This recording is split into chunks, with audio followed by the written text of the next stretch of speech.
நீங்கள் அடிக்கடி வாகனம் வாங்குபவரா, இல்லை மாற்றி கொண்டு இருப்பவரா, இல்லைனா அதிக வாகனம் வாங்க வேண்டும் என ஆசைப்படுபவரா அப்படின்னா கண்டிப்பாக இந்த வீடியோ உங்களுக்காக தான்.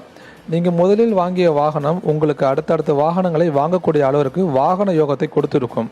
அப்படி இருக்கிறதுனால தான் நீங்கள் அடுத்ததாக ஒரு புதிய வாகனம் வாங்குறதுக்கு யோகத்தை உங்களுக்கு அமைச்சு கொடுத்துருக்கு. ஸோ அப்போ நீங்கள் புதிய வாகனம் நீங்கள் அடுத்து ஒன்று வாங்குறீங்கன்னா அந்த வாகனத்தோட எண்ணும் பழைய எண்கள் போலவே இருப்பது மிகவும் சிறப்பு. அப்போ தான் நீங்கள் அடுத்தடுத்து வாகனத்தை வாங்க முடியும்.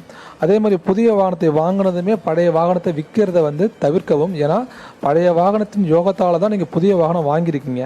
அப்போ பழைய வாகனத்தோட எண்ணும் புதிய வாகனத்தோட எண்ணும் ஒரே மாதிரி இருந்ததுன்னா மேலும் அடுத்த ஒரு புதிய வாகனம் நீங்கள் வாங்குவதற்கான யோகம் உங்களுக்கு அமையும். சரிங்களா?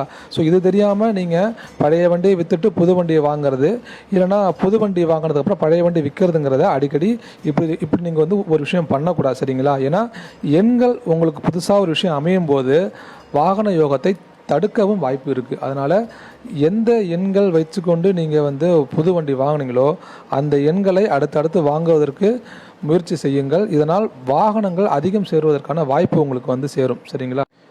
எடுத்துக்காட்டுக்காக நீங்கள் ஒரு சில பேரை பார்த்துருப்பீங்க, ஒரே சீரியஸ் நம்பரில் பல கார்கள் வச்சுருப்பாங்க. அவங்களுக்கு அந்த ஒரு எண் வாகன யோகத்தை அடிக்கடி வாங்குறதுக்கான யோகத்தை அமைச்சு கொடுத்துருக்கு. சரிங்களா? அதுபோல் உங்களுடைய வாகனம் இருக்கும்போதே நீங்கள் இன்னொரு வாகனம் புதுசாக வாங்குறீங்கன்னா பழைய எண்ணை விட்டுறாதீங்க, அதை வச்சுக்கிட்டே புது வாகனத்தை வாங்குங்க.